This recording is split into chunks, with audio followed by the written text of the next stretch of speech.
Beat Sorry. everything you just said. Today's episode is a very sad one. Today, as of 22:24 India Standard Time, consider me retired from all forms of cricket watching, cricket commentary, criticism, cricket obsession, and backyard cricket. I am done with this stupid game. It's given me nothing but pain, torture, suffering, and I can't even gloat to my friends anymore because my team are a bunch of freaking losers. I hate this game. I'm moving over to something like pickleball, which is like less stress because no one could care less about freaking pickleball. Okay, I like that game more. Okay, that game is better. So today we're here to talk about a very important game in cricket history. On a serious note, Ireland versus West Indies. It's currently raining right now, but yeah, I but thought you were still, gonna dude. talk about You know what? the amazing Yeah, Mumbai Indians New there's York some versus trophy that Texas happened Super in Test Kings. Trophy. Shut up, Kriti. We're all here Can't to even see. collectively.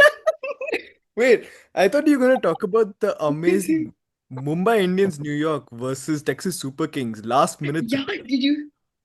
did you Yeah, see Mumbai the way Indians, that New they York. stumbled around? Like the Mumbai Indians cricket account, or what was it, what's it called again, Major League Cricket account put up. Yes. It's like they called something so village. Cricket mindset Oh, is the seeping into the bold. US. So basically, Australia batted first and they scored 212 with a five from Kurtiso Rabada. G King, we love him. Then after that, South Africa got completely rocked by Pat Cummins getting a six for in the game. Only scored 138, I bringing didn't watch back it because I Australia. was in swimming class. The one part of the game where I should have watched, I was in swimming class. I hate you, Ajay sir. Okay, never mind, continue. Sucks to suck with it. Then following that in the second innings, Australia only scored 207 with the top score coming from Mitchell Stark at the end of the innings. With again Kagiso Rabada getting 4 for 59, one wicket away from a from a 10 for, which I think we all really wanted that. And then following that, we saw the masterclass that was Aiden Markram's essentially at Lords 136, followed by Mitchell Stark getting three wickets at the end, but then they eventually scored 282 for 5 to win the game. So, but first up, I'm actually glad this happened because, like, the moment I saw Keshav Maharaj just like speak in that interview where he was crying and he didn't even have words to say, I actually genuinely felt like I was the villain. Like, this was good for objectively good for cricket. Australia losing this game was actually good for cricket. South Africa winning this is good for the game as a whole.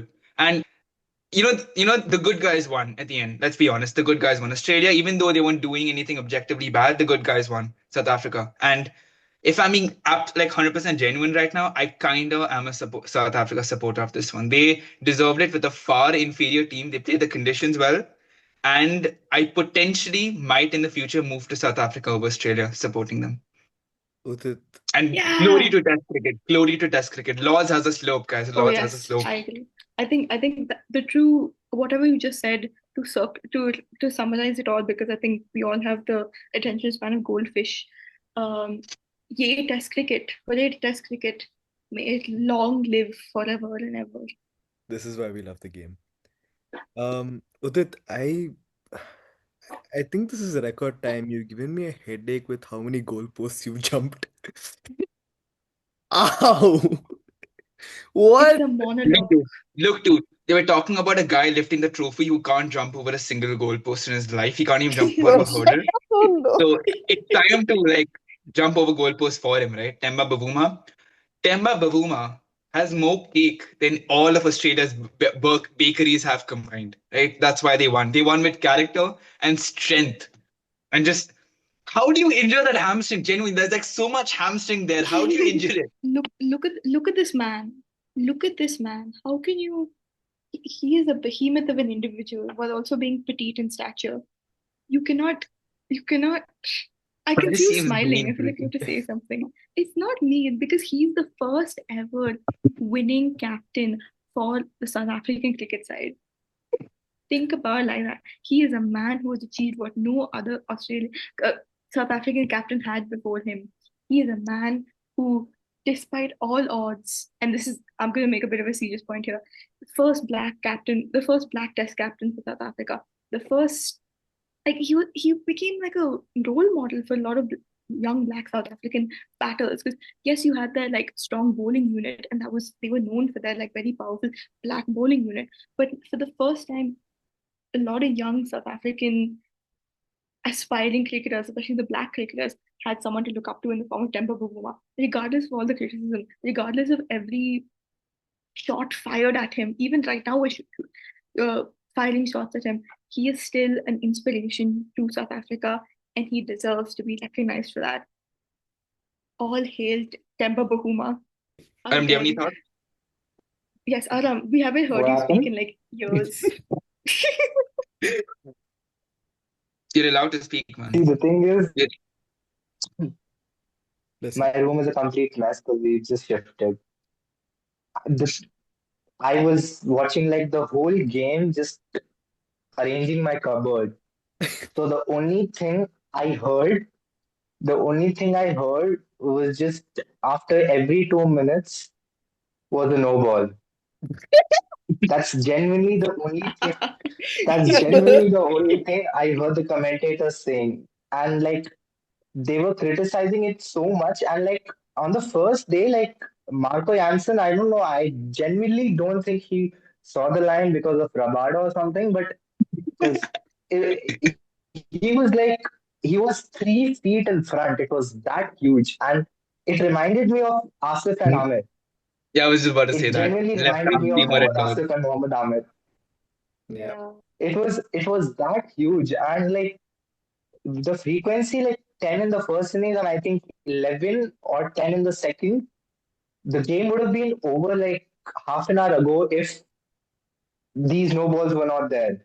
There would have been less pressure, there would have been less so many things if they just taken a step back. Can we talk about how well and how threatening Mulder actually bowled this game? He looked very threatening, no? He looked like a proper fourth seamer for like a maybe like a Jaden Seals or something. I would go so far. Because he's threatening Labuschane's edge, he was threatening Head like a lot. He was threatening Smith at times. Smith found it really hard to score off. He was playing him like a proper seamer. So credit to him. He did what Bo Webster couldn't do, really, this game. Credit True. to him. All he I batted was pretty well more too, I think. impressed with his batting.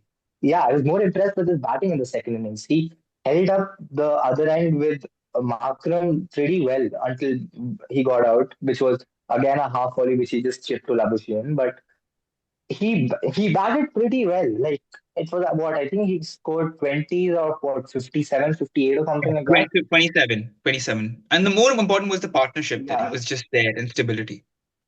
yeah, he was just there for like to get Markram in, and that partnership was actually really that played a really important part in South Africa. Basically, okay, not cruising through, but at least They stumbling cruised through through. with a Let's be real, good Sam. They amount of cruised through. They really did. They cruised through. Those 3 wickets at the end were like last. really nothing, right? You know what I mean? Yeah, Bavuma getting out and okay, like it fine. The really meant cruise. nothing. Yeah, that partnership, in my opinion, was more important than the Bavuma Markram partnership because if Fair. Mulder had gotten out in what 10 of 20 or something like that, Markram would have been under pressure, Bavuma would have been under pressure. Those runs which he was taking on that hamstring would not have come. Markram would not be able to express himself like how he did because 137 or what 200 is a pretty good strike rate. I feel that partnership played like a huge role in the game. Absolutely fair. Yeah. And the ironic thing was that you had the two guys that are most senior to the South African side who have been there since what 2018, 2017, have been struggling players in Test cricket, both of them really. Like you look at Markram's record, it looks good. He's played some of the best things you'll ever see, but he's also nicked off to like wide half volleys that I could bowl to him. Right, that's the kind of player he is. And unfortunately, he's like a KR Rahul, where on the nippiest of wickets he can just close Yeah, his eyes and smoke the most lovely cover drive you can ever see, and he can nick off to a full toss, right? Somehow, he's genuinely one of the most talented players I have ever seen in all my years of cricket. And if I had to lose to someone, it would be Temba Babu and Markram. Temba Babuma, okay, he's not talented. He's not that talented, right? No, credit to him. He's short. He's not a particularly good-looking batsman. He doesn't have a particularly great technique. He has great center of gravity. I'll give him that. But today, right, he's the first black captain of South Africa. And let's be honest, there's a lot of racism in South Africa, especially the diaspora of white and black majorities, and the money and the accents and the languages they speak and the wealth distribution in South Africa. Let's not get into the geopolitics, even though I'd love to. Um, He's short. He's not particularly charismatic. He's very Dean Elgar, but he's not that typical swashbuckling captain you'd expect of a country like South Africa, right?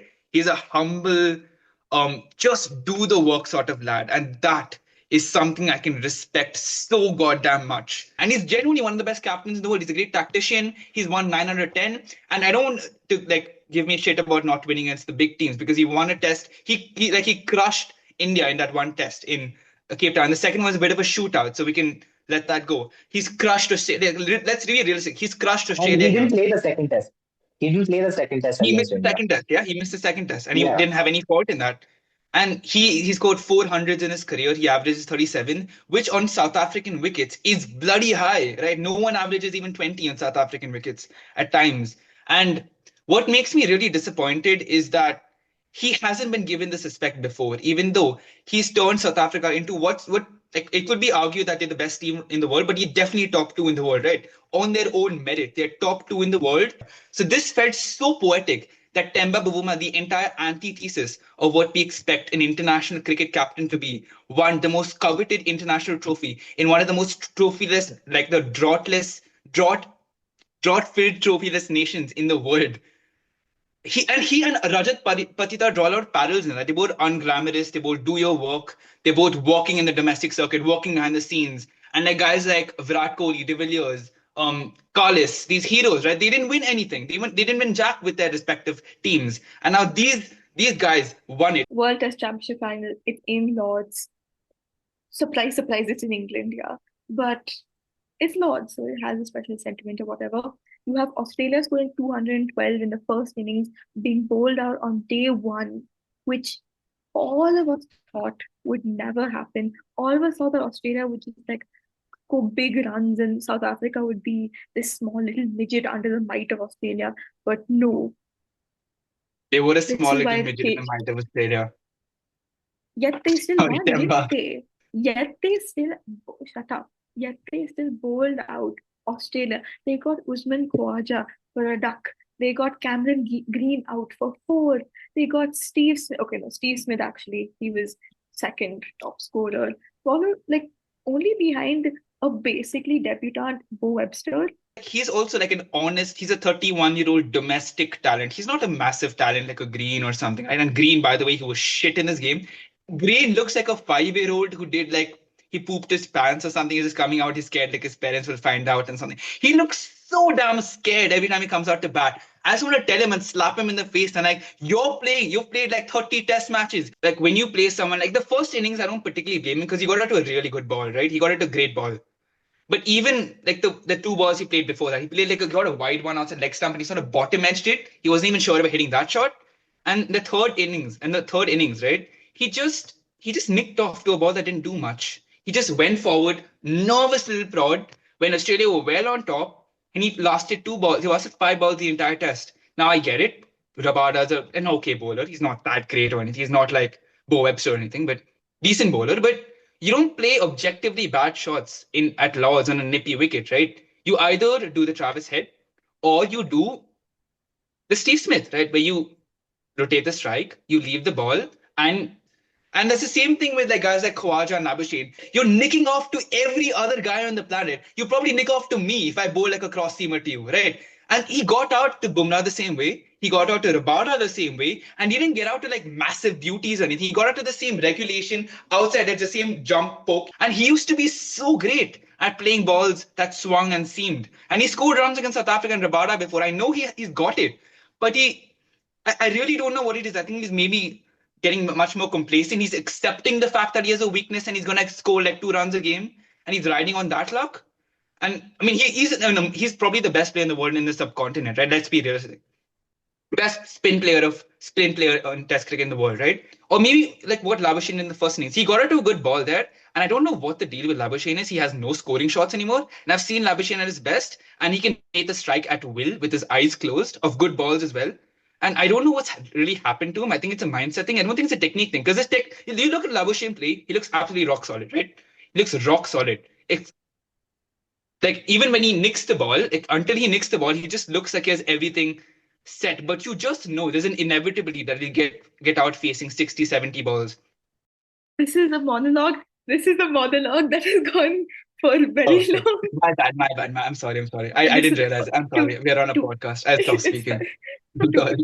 I'm really sorry. To our viewers, this is what happens when we don't film enough episodes in regular time. Too much to Because this is digest. what Not a happens. lot to But read. Udit condenses everything. You don't need to apologize. It's fine. But it just kept going on and on and on and on.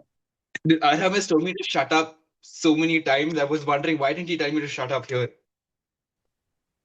Because he was speaking sense for the first time in a while. You were genuinely speaking sense. That's why we all just we wanted to listen to it. But then I was also just Yeah, it kept exactly. going on. We Guys, all see, I can enjoyed be it. smart at times. I'm just not smart, Alec, and offensive. He's See? got those glasses every day. Why, you It's like some them, sort of Rishabh, now? superpower of making You sense. like them, Rishabh? That's Also, special shout out to Nathan Lyon. Thanks, Nathan Lyon. Special He's shout always out, there. man. He's just always there. He's just doing stuff. I thought you would nick off someone. You were bowling so well, man. Really, so well. I thought he would do something, but no, hell no. He had to in like the channel his inner broken leg lord's energy. in the first innings he had a score of none for 12 with because just no wickets, and then you think it's Nathan Lyon. He's one of the best Australian spinners there is. He played him so well, though. I'm so impressed. Second only to Vaughan, and he bowled a ton of maidens, no doubt. He held up his end. In the second innings, however, 66 for nil once more, but only 4 maidens. He was an important part in the game, but they he was not very effective in the wickets column. Unfortunately, I think Australia wanted that to happen. We also got to see Travis Head bowl, which Look, I that don't was the know. best part of the day, let's be honest. Seeing like a bare filled. He's basically a specialist bowler in this game, right? He didn't bat. Dude, he looked so good in the first innings when he started. But also, just KG, congratulations. South Africa, congratulations. Hopefully, this means more crowds, more Nandos, more Sean Pollocks, more KG Rabadas, and more of those sort of guys. Especially more Temba Bavumas. I need you guys to help me workshop this. But this decade feels like the decade of the Short King. You know what I mean? You have this guy over here, Temba Bavuma. You have 3 years Yeah, ago, name one more. you had Lionel Messi. Now beyond that, I need to workshop some stuff. So I need you to help me. What do you even mean? You have Pat Cummins, you have Rabada, you have like a bunch of tall Very guys winning funny. shit everywhere. Be serious. Is Rashid Khan short? In my mind, he seems short. Yeah, he He's has short. He is short. energy. See, this is He not has Short King Short King is energy. not about the number. It's It's about the okay to say. energy. It's about the energy. Rashid Khan has Short King energy. Yes. Like, who's the tall guy that has Short King energy? Matt Henry gives off tall guy energy, right? Tall girl But he's energy. tall. Tall guy. He is a tall Yeah. guy though. He's the antithesis of Rashid Khan. In many ways than one. So Hmm. beyond okay, back to the cricket. I think You know who is tall but gives short energy? In my mind, Glenn Maxwell. oh, how tall I is Joe don't he? Root, know, I just feel. something about him. Joe Just Root. some. Joe Root does seem tiny, but bro's 6'1" or 6 foot, He's 6'1", which but he gives off feels tiny guy insane to energy, me. right? He Yeah, doesn't act 6'1" or small guy, feel Not 6'1". very. but not. He gives See, I very wouldn't say he's average short cricket. guy. He gives. Oh, I Nathan Lyon. wouldn't Nathan say Lyon's actually small, 6 foot, I think. short. Nathan Lyon gives off short guy No energy, right? way. He Yeah, is. he does. Nathan Lyon's 6 foot. Williamson does. Williamson does give short guy energy. Yeah, Williamson, yeah. Well, Yes. short guy energy. Yeah, Yes, I I agree. agree. I'm gonna say what's his name? It was like Mushfiqur Rahim from Bangladesh. He's a Bro short is guy. But he's a short guy. But yeah, so shocking. Shocking. Okay, wild card pick, but Tom Latham. He gives Oh, stocky Dean energy. Elgar, Dean Elgar, He's Dean he's Elgar. No, nah. I feel like Dean Dean Elgar Elgar's is good. average. Yeah, Dean Elgar is Okay, fine. Kriti. Can you please Yes, write a yes. fan fiction about Marco Jansen and Temba Bavuma on a hot, sweaty night after the Lord's Test match? Rishabh, I kindly ask you to remove that request. Like, this is a Oh personal shit, I'm gonna request sound from gayer me to than I you. already am. That's the only part of the episode that's going to be heard. Anyways. Shit. Uh, Shit. I'm trying to think who else. Okay, I'm literally Googled now. Okay, I'll let you ruminate over that. I'll let that as an exercise for the audience as well. Um, but beyond that, I think this was honestly a few wickets away, if not one, because that Markram Bavuma partnership was so pivotal. This was 1 to 2 wickets away from being the Mitchell Stark game. That drop. That drop didn't seem consequential at that time. Do you know what I mean? It felt like they were gonna get Bavuma out anyway. Do you know what I mean? Yeah, but That's even how I felt about the Markram Bavuma partnership till it got to like 100 runs, maybe. Like they'll get them out. They'll get them out. Don't worry. exactly, no, And then 100%. they didn't get them out. But honestly, imagine how would how this match would have been remembered if South Africa did not make it over the line. This would have been the Mitchell Stark game. That 59, I know he's got that 99 against India or something. He missed out on a century by like 1 run, but they also lost the match.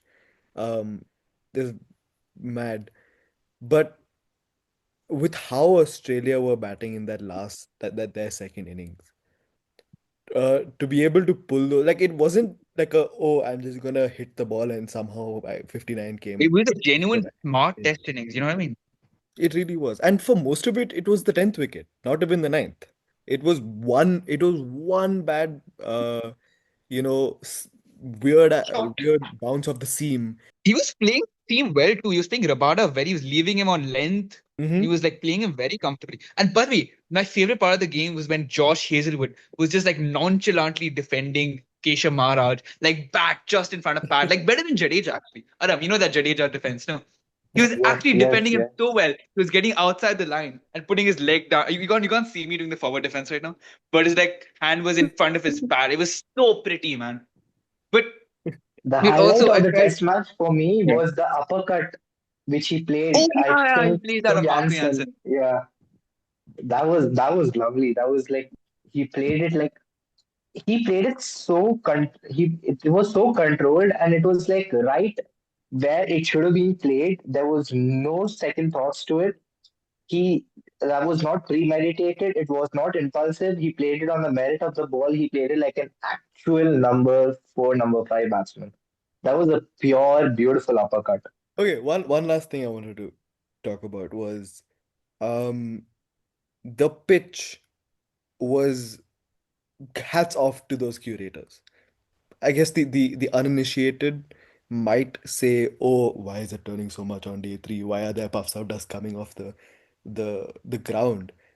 This was just a really good pitch that gave a true battle between bat and ball, which is something that, um, with the advent of Test cricket, a lot of the cricket, the games that we watch on TV, we don't have pitches like that, right? They're either if we take T20 ODI cricket, they're not like that. If we take a lot of matches in various countries around the globe, especially South Africa and India, they're very extreme pitches.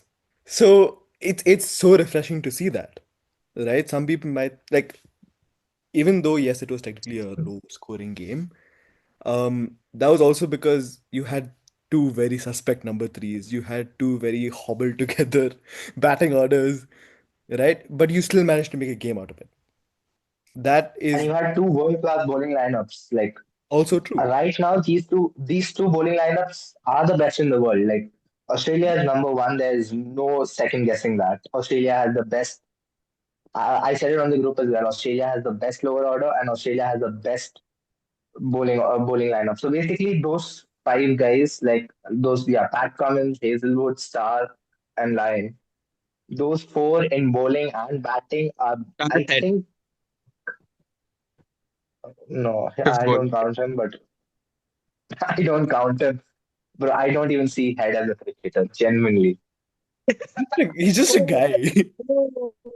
Yeah, genuinely, Yeah, bro. I didn't I didn't He's just expect one that. guy.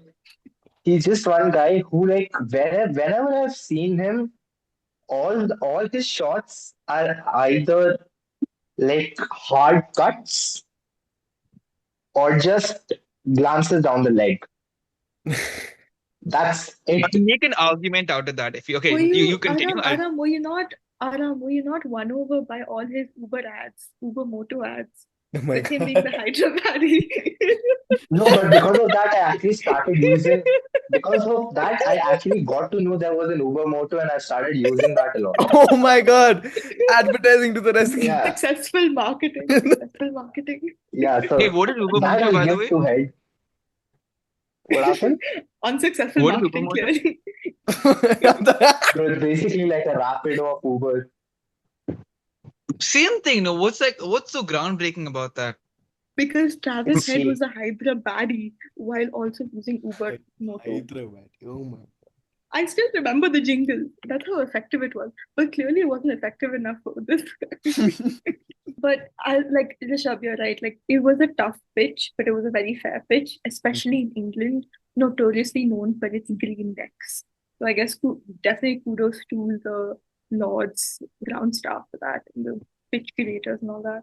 I think you have to attribute it to luck as well. You know what I mean? Like, okay, so Australia Oh, got, 100%. let's agree, they got the worst of the conditions throughout the game, right? And then you can make out like Hazelwood and Stark batting like there's nothing wrong against super high quality bowlers at their peak is means that there's something in the wicket, and it didn't change throughout, right? Cummins got a few to seam around, but it was more like the slight low bounce. But then look, again, Aiden Markram is someone who, when he's on that sort of a wicket, you just can't get him out unless he does something stupid. He did it a couple of times, but he was a little lucky there. But you just can't get him out physically. You actually can't get him out at times, and there's nothing you can do about that at times. So True. you guys want me to shut up more? I was just, I wasn't ready for the fact that he stopped. You guys have put that insecurity, especially Kriti, you put that insecurity in me now. I'm No. sorry with it. Oh, I'm so sorry. But see, we're all so happy that you are talking because generally, like I think all of us wanted to just yap about cricket, and it's been generally way too long since we've had like a proper yap about cricket. You're not making So this better by flattery, Kriti. I'm not trying to flatter you, okay? Shut the fuck up. he's All trying to I'm move saying on is in you the just episode. all This is called a segue with it. all I'm saying is I completely understand where you just condense every single cricket thought and cricket moment in your mind into this densely packed cage in your heart. And the second we have the medium to unleash it, you open up like it's like you're one of those, like you're like in that scene from Alien where you have that creature poking out of someone's chest like that, and they're going ah, and you have like a creepy ass alien Are sticking out you of someone's gut. writing like a smut or something? It's I am not writing a smart. I just have the brains to picture you having words spilling out of your body what are because you you can doing, Kriti? contain You're yourself. so So creepy. shut up. What? One What day, do you one day bro, it'll want? be like a right. when you'll be One posting day, this on YouTube, mark it R or something, bro, please. Don't even This R rate cannot it. go. Oh my goodness. one day when I'll write something, right, and it's gonna be like so gory and everything, and the only thought I'll have in my mind is you just absolutely dying from just like words being spewed out of your body. Aram, do you have any closing thoughts? Uh, yeah, I do. Like, see, today was a day which, like, all across the cricketing committee, it was like as Udit said, it was exceptional for cricket as a sport because if Australia had won today, it would be like they have all the trophies which are to be won with them.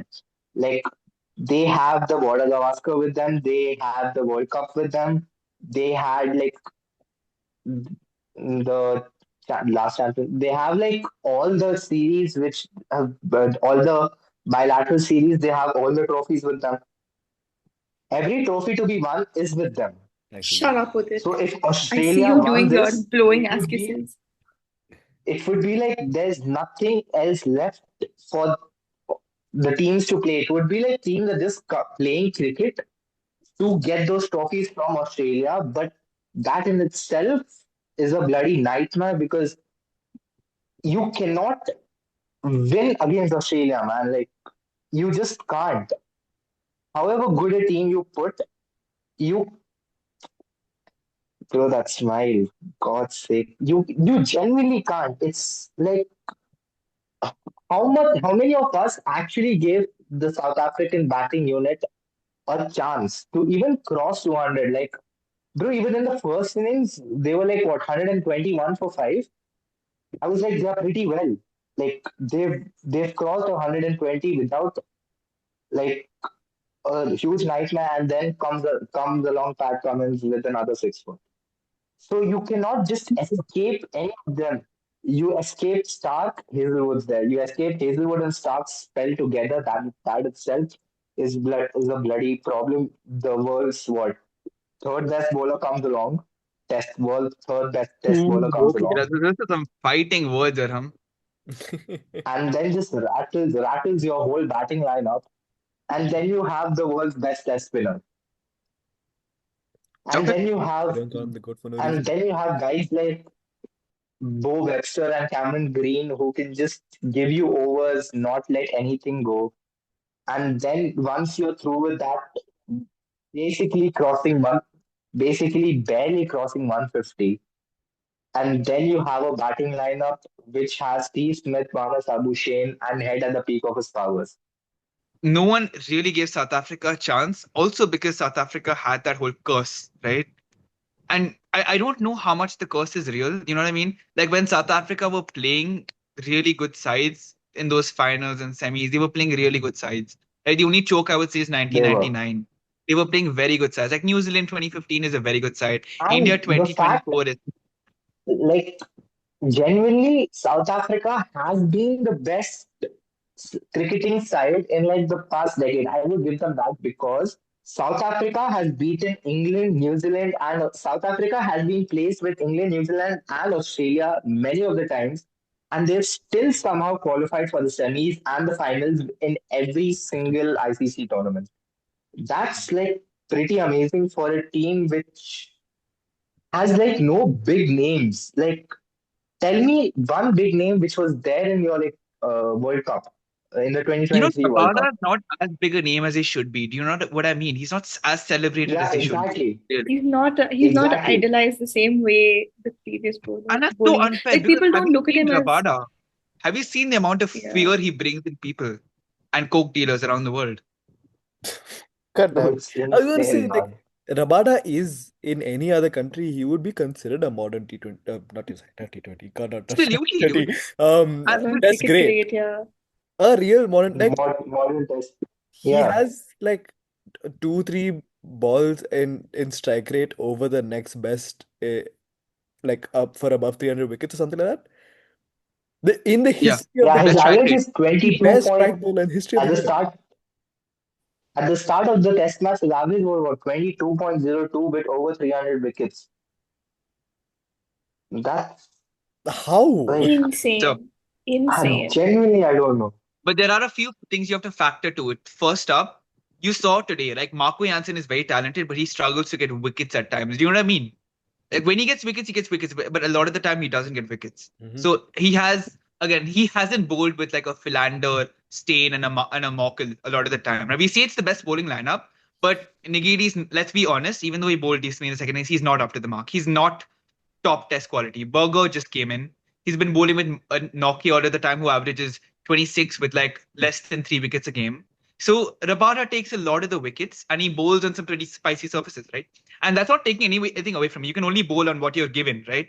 But there are reasons for what he does. And I know the Australian wickets have been very nippy lately, but Cummins, Stark, and Hazelwood have bowled on some of the flattest pitches as well and have done extremely well. And I know he didn't do particularly well on this flat wicket, but that goes to the genius of Aiden Markram as well.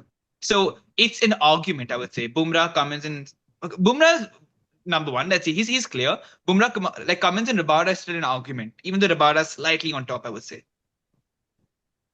It's a little bit Big of words from Okay, the Fair enough. Australia fan. yeah.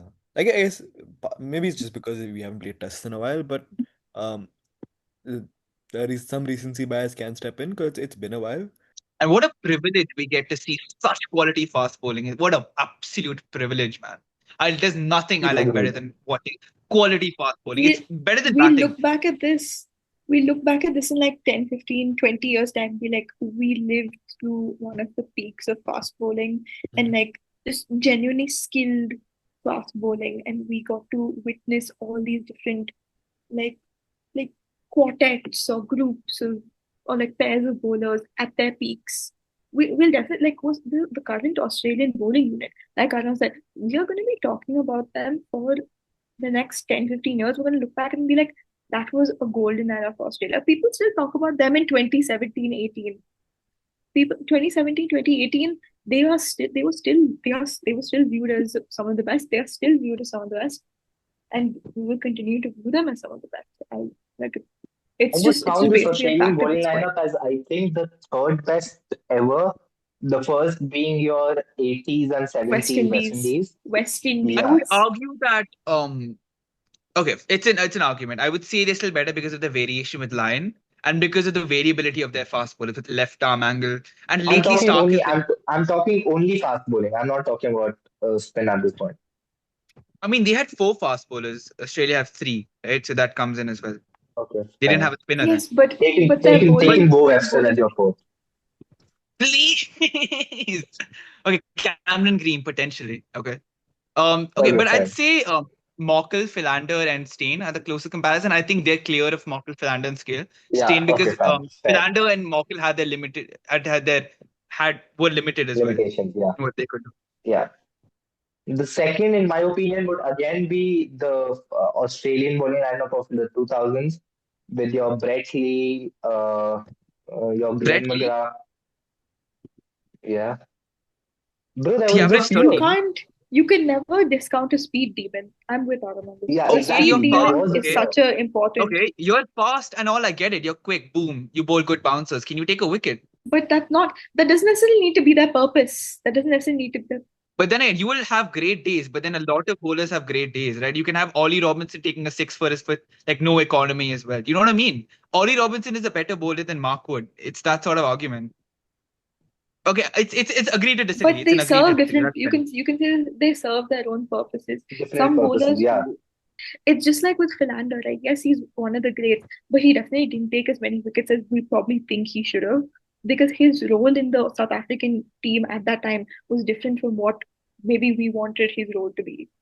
I think for beyond this test match, for beyond today and this cycle, looking back on the entire WTC cycle over the last 2, 3 years, um, a lot of stuff is going to like the future of the tournament also is a little bit in jeopardy. Um, the future of the format also has also been a little bit in jeopardy, especially in the country who won this, right? In this very cycle, the one that got them to the World Test Championship final, they had Neil Brand captain them in a New Zealand series. They played a C Yeah. team because everybody was playing a T20 franchise tournament in the country, right? On one side, you could say, I don't think this is a good conversation to have for now. It's one to have for later because right now we are reveling in the glory of the fact that they won. They have made it. They Yeah, are World Test champions. But it does go like it can't go without being said that there is a little shake-up that needs to be done to at least how the WTC is run. Because definitely. I mean there's no way you can play a C team and still make it to the final. Right? That's number one, a failure on how the WTC is formatted. Administration. But Administration. again, that is a domino that has fallen because of administration and the a prominence of well, the lack of cricket that the non-big three countries play, right? Yeah. They like why does South Africa have to play so many two test series? While England, India, Australia, England, two of those teams didn't even make it to the final, and they got to play five test series the entire time, right? There is so much wrong with this. Number, like just the fact that this can happen. This is not how a global sport should work. Should be played. This is Not. any other global sport in the world would see this as like alarm bells ringing. But in cricket, unfortunately, because of the disparity between the top three and then the rest of the nations, it's almost as if in cricket the polarity is increasing rather than in reverse. The Hmm. T20 World Cup is helping in sort of reversing that, but not in the long form of the game. Test cricket is still considered extremely exclusive. Zimbabwe played a test match, yes, but it was a 4 day game. Oh, our group chat was furious about like there was all this thing of England's gonna help Zimbabwe, they're trying to spread the game, a 4 day game. It's small things like that that you can just sort of see like it was almost as if England was trying to be very charitable about it. It's like, oh yeah, we're gonna give you guys a game because we care Yeah. about the global impact of the sport. And yeah, a 4 day game. It's a first class match. The way cricket administration is currently going along with scheduling cricket for all the nations playing test cricket rather than just the top three is atrocious. The condition is poor and it the test teams that are like the fringe teams, like let's be honest, South Africa is sort of considered a fringe team because every team that isn't Shouldn't a be, top but three they team are. is a fringe team. Yeah. Exactly. They're considered a fringe team and yet they won the trophy, which is why it is a big deal. And it should matter. And hopefully there would be some reforms beyond this. One of the reforms that I really hated as like an idea was having like a test cricket league. Like how county cricket works with like Division The One, Division relegation, Two. You have to earn, yeah, you that's have to gonna make it earn. worse. That'll just make it It's worse. Yeah. gonna it's gonna break down any potential bridge that could be built because now you're just having worse teams play worse teams and better teams play better teams. I say that all in quotes in case you're just listening to this. It's like there's no such thing. The beauty of Test cricket is that you could have an again a quote unquote underdog beat a behemoth. It could be little David and Goliath, and David might win, and that's the If beauty of if you Test were cricket. to, I mean, if there was any better time to make a comparison with David and Goliath, quite physically, Timber versus Pat Cummins. Come on, physically Cummins. it is David versus Goliath. we need If to we there's need to put any up a perfect time photo to of make that just comparison. For all the gripes, for all the qualms that we have, um, for Test cricket, for this format, for this sport, um, it can't go without saying, but also, it shouldn't put an asterisk on this tournament and or this win, I should say. It shouldn't. Because for the next few weeks, it should be just celebrating the fact that this country has won. Because for the first time ever. basically, Yeah, no South knockout, no Africa. knockout trophy. Yeah, South Africa. No one talks about the knockout. I also don't, because we're going to talk about the Commonwealth Games because Yeah. that's way too long ago or whatever. But yeah, that's I agree. Let's all appreciate the fact that South Africa, a nation that has been the butt of so many joker Oof. jokes, doesn't in a year where the underdogs are winning, where Yeah. Tottenham got a trophy, RCB got a trophy, and finally South Africa got a trophy with our king, Demba Bavuma. Anyways, that has been the Nipbaka podcast. Welcome back. Hopefully, you're hearing this and we haven't fallen to the abyss Hopefully, this again. is gonna last longer. Last time we said we were gonna be regular after a hiatus, we were not regular after a hiatus. And we are But all like, promising that we will hopefully not go on another hiatus after this. Our lives are basically shifting insanely. We're all going through a lot of life changes right now. But we do have a period of time where I think we can all sort of get together. And just thank you for listening. If you've reached this far, like genuinely, if you've yeah, reached this far in our podcast, you deserve a medal. We won't be giving it to you, but you deserve one. It's, yeah, just welcome back, I guess. And I think that's a wrap for today. 100%. Yay, South Africa. Woo! We still don't know how to end these episodes. We really don't.